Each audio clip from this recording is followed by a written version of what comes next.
Hantu dan masyarakat kita ibarat tidak boleh berpisah walaupun pada zaman sekarang yang serba moden. Hantu adalah kepercayaan tentang makhluk halus atau jemaah yang ditugaskan untuk mengganggu ketenteraman manusia di dunia. Golongan hantu ini dipercayai tinggal di alam yang berlainan dengan manusia. Islam juga mengajar bahawa makhluk dalam senarai ini tidak dapat memudaratkan manusia kecuali dengan izin Allah. So, pada hari ini, Fakta NT akan membawakan 5 hantu paling popular di Malaysia.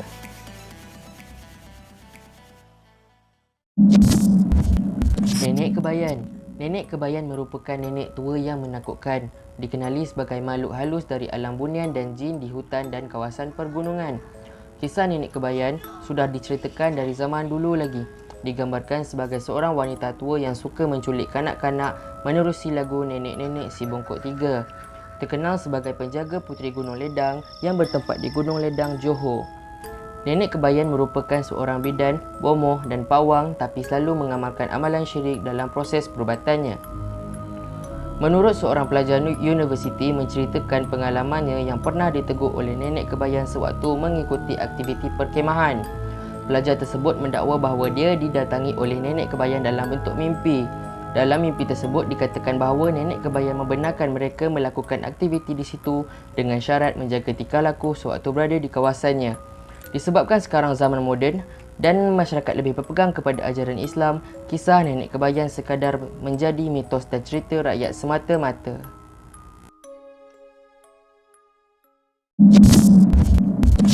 Toyol.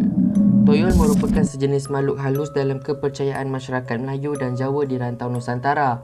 Toyol kebiasaannya dibela atau dipelihara bagi tujuan untuk mencuri harta benda yang berharga seperti duit. Jelmaan toyol ini dikatakan berbentuk seperti kanak-kanak kecil dan mempunyai perangai seperti kanak-kanak. Kononnya, toyol akan dibela dalam sebuah botol kecil. Pemilik toyol akan memberi makan darahnya setiap hari atau setiap kali bulan mengambang. Jika gagal, toyol akan membinasakan ahli keluarga terdekat pemiliknya dengan bertindak ganas. Terdapat petua bahawa kacang hijau yang diletakkan di dalam kantung dapat melalaikan toyol dari mencuri. Hal ini kerana toyol akan leka mengira kacang hijau tersebut. Toyol takkan mencuri kesemua duit yang ada. Toyol akan mencuri separuh sahaja disebabkan orang tua-tua berkata budak kecil tak boleh pegang duit banyak-banyak. Sebenarnya, mitos kewujudan toyol ini hanyalah helah yang digunakan oleh pencuri bagi mengelakkan aktivitinya dikesan.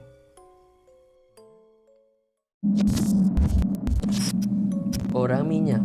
Orang minyak merujuk kepada seseorang yang menuntut ilmu batin bagi tujuan memecah masuk ke dalam rumah untuk tujuan yang tidak baik. Ada sebuah cerita terdahulu menyatakan orang minyak ini tersalah menuntut ilmu sehingga menyebabkan badannya menjadi hitam. Penyakit tersebut hanya akan pulih selepas orang minyak itu berjaya memperkosa seramai 40 orang gadis. Orang minyak akan memukau mangsanya dan mangsa akan ditanda pangkah pada muka selepas dinodai. Orang minyak mempunyai banyak kelebihan, salah satunya mampu memasuki rumah yang berkunci dengan mudah, menghilangkan diri dengan mudah apabila dikejar oleh penduduk kampung. Kisah orang minyak ini amat popular sehingga ianya difilmkan pada tahun 1958 di bawah arahan P. Ramlee. Kisah orang minyak ini sebenarnya diciptakan untuk menakutkan para gadis yang suka merayap ketika waktu malam. Pada 24 November 2006, seorang pencuri telah ditangkap oleh penduduk yang menyangkakan ia orang minyak kerana pencuri tersebut melumurkan dirinya dengan minyak.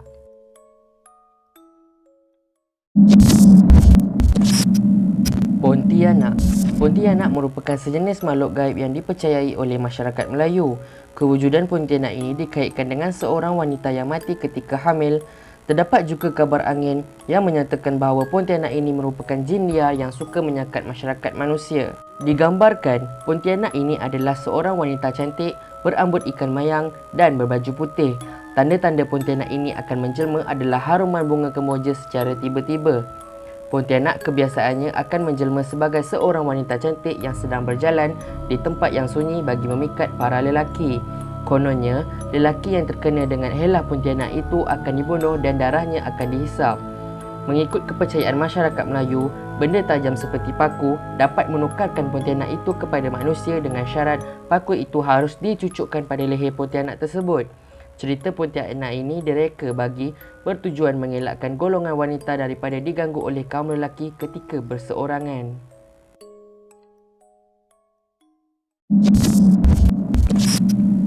Pocong. Pocong juga dikenali sebagai hantu bungkus atau hantu punjut. Hantu pocong ini sangat terkenal di Malaysia dan juga Indonesia. Tidak boleh dinafikan lagi. Pocong ini dikaitkan dengan golongan-golongan jin.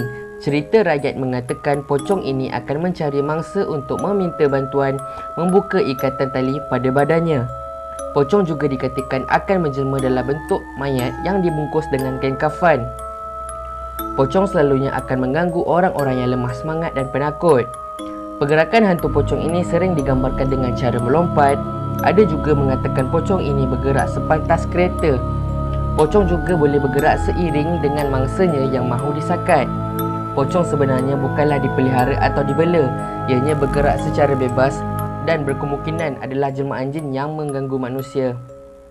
Dipercaya juga bahawa sesiapa yang berani menangkap jelmaan pocong itu, dia akan menjadi kaya raya. Hal ini kerana ada yang mengatakan di sebalik kain kafan itu disorokkan duit yang sangat banyak.